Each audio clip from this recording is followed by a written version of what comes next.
Hello everybody. Today we're going to talk about how to add a DKIM record in Google Workspace.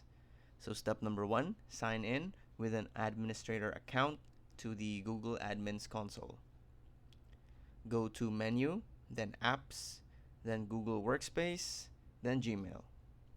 Click Authenticate Email, and in the selected domain menu, select the domain where you want to set up DKIM.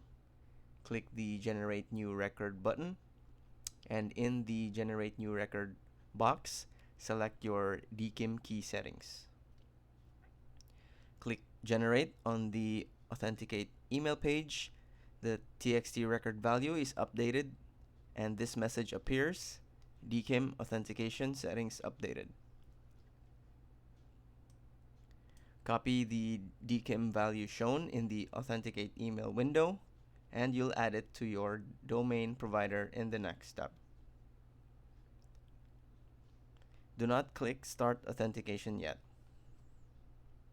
That's it. Thanks for watching.